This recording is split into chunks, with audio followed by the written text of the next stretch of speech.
Hello, আসসালামু আলাইকুম। আপনাদের সবাইকে আমন্ত্রণ জানাচ্ছি আরেকটা ভিডিওতে। আজকে হচ্ছে মানডে মর্নিং। আমি কাজে যাচ্ছি। কাজে যেতে যেতে ভাবলাম আপনাদের সাথে একটু আমার কাজ সম্পর্কে আলোচনা করি। আমি কিভাবে ইউএসএতে জব পাইলাম, কিভাবে ইউএসএতে স্টেট জব পাইলাম সেটা।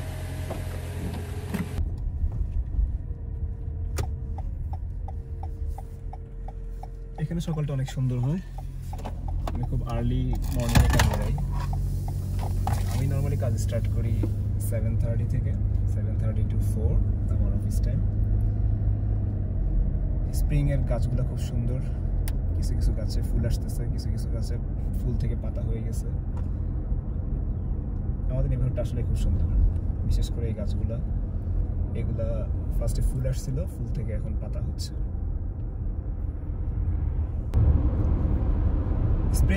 স্প্রিংয়ের ওয়েদারটা এক ধরনের। স্প্রিং আসলে অনেকটা মনে খুশি লাগে, আবার অনেক কষ্টও লাগে।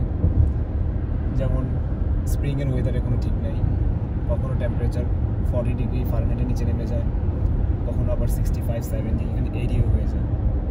ওই জন্য সবসময় কনফিউজ থাকি কি জ্যাকেট পরবো নাকি জ্যাকেট ছাড়া যাবো। যেমন আজকে সকালের ওয়েদারটা below 30 degree, it's like a winter. আমি কাজ করি নিউ জার্সি ডিপার্টমেন্ট অফ ট্রান্সপোর্টেশনে as an assistant engineer civil পোস্টে। ডিপার্টমেন্ট অফ ট্রান্সপোর্টেশন স্টেট গভর্নমেন্টের একটা এজেন্সি। স্টেট ওয়াইড যতগুলো ট্রান্সপোর্টেশনের কাজ হয়, ট্রান্সপোর্টেশন রিলেটেড প্রজেক্ট হয়, সবগুলো আমরা টেক কেয়ার করে থাকি। অনেকটা বাংলাদেশের রোডস অ্যান্ড হাইওয়ের মতো বলতে পারেন। আমি আমার পড়ালেখার ব্যাপারে বলতে গেলে আমি বাংলাদেশ থেকে bachelor in civil engineering complete করছি 2013-এ। কমপ্লিট করার পরে বাংলাদেশে অলমোস্ট 9 ইয়ার্সের মতো কাজ করছি। তারপরে আমি ইউএসএতে আসলাম। ইউএসএতে আসার পরে বাংলাদেশি অনেক মানুষের ধারণা যে বাংলাদেশের ডিগ্রি দিয়ে ইউএসএ জব পাওয়া অনেক টাফ। অনেকেই ধারণা করে যে জব পাওয়া যায় না। আমি বাংলাদেশ থেকে আসার পরে আমার আশেপাশে অনেকেই বলছে, বাংলাদেশের ডিগ্রি নিয়ে আসছো, এখানে কিছুই করতে পারবে না, বাংলাদেশের ডিগ্রি দিয়ে এখানে তোমার জব হবে না, অনেক কিছুই বলে অনেকেই। সো তখন থেকে আমার একটা ডিটারমিনেশন ছিল, না দেখি কিছু করা যায় কিনা বাংলাদেশের ডিগ্রি দিয়ে। আমি হয়তো ফিউচারে নিব আমেরিকান ডিগ্রি নিব, কিন্তু আগে আমি ট্রাই করে দেখি বাংলাদেশের ডিগ্রি দিয়ে আমি কী করতে পারি।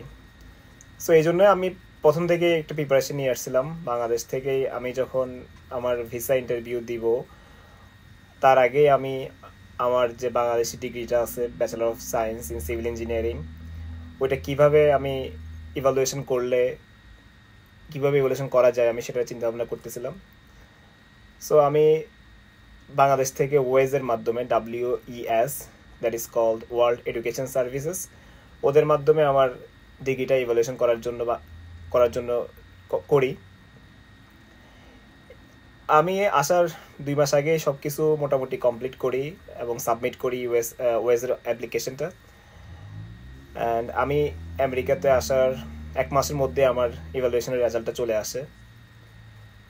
সেটা হচ্ছে আপনার আমেরিকান ইকুইভ্যালেন্সিতে 4 ইয়ার্স ব্যাচেলার পাই আমি, 4 years bachelor in civil engineering. So যেটা আমার জন্য খুবই ইজি হয়ে যায় এখানে জব পাওয়ার জন্য।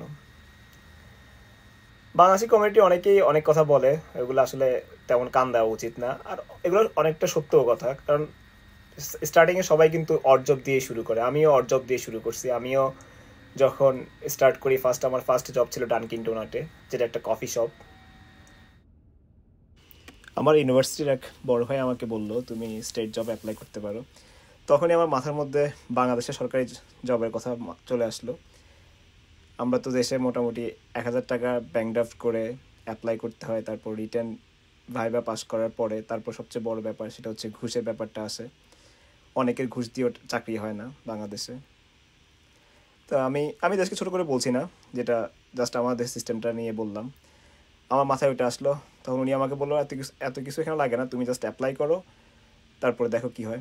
আমি অ্যাপ্লাই করলাম নর্মালি, জাস্ট ওদের ওয়েবসাইটে গেলাম, এনজেডিওটি ওয়েবসাইটে গিয়ে ওদের প্রয়োজনীয় সব ডকুমেন্টগুলো আপলোড করার পরে দেখলাম যে 2 মাসের মধ্যে ওরা আমাকে ইন্টারভিউর জন্য কল করছে। সবচেয়ে মজার ব্যাপার ছিল, কোভিড পরবর্তী সময় ম্যাক্সিমাম ইন্টারভিউগুলোই হচ্ছিল অনলাইনে।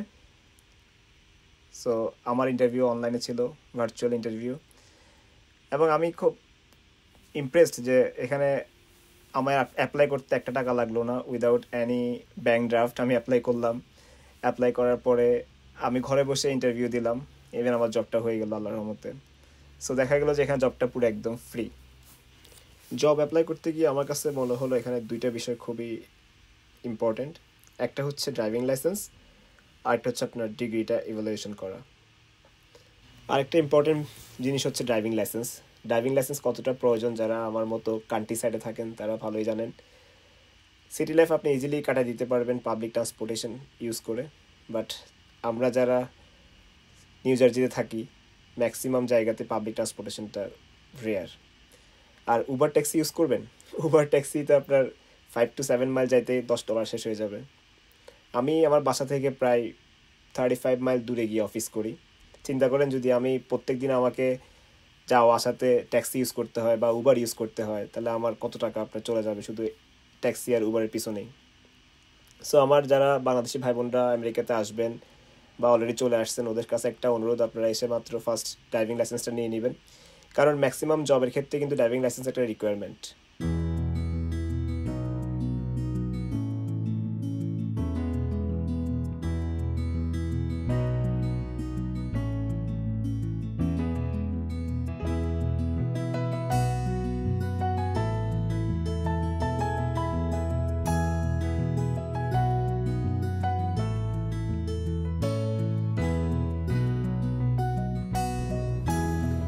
ডিগ্রি ইভ্যালুয়েশনটা বোথ ইমিগ্রেন্ট আর নন ইমিগ্রেন্ট ভিসার জন্য খুবই ইম্পর্টেন্ট।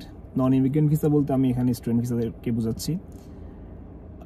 আমি চিন্তা করতেছি ইভ্যালুয়েশন নিয়ে একটা নতুন ভিডিও করব, ওইখানে স্টেপ টু স্টেপ কীভাবে ইভ্যালুয়েশন করা যায় এবং আমেরিকাতে আসার আগে অথবা বাংলাদেশ থেকে এবার আমেরিকাতে আসার পরে কীভাবে ডিগ্রিগুলো ইভ্যালুয়েশন করতে পারেন সেই বিষয়ে আমি আরেকটা ভিডিও বানানোর চিন্তা করতেছি। লিস্টেজ থেকে কীভাবে ফর্মটা ফিল আপ করতে হয়, কীভাবে কত টাকা ওদের ওখানে সাবমিট জমা দিতে হয়, কীভাবে আপনার ইউনিভার্সিটি থেকে ট্রান্সক্রিপ্ট সিল খামে নিতে হয়।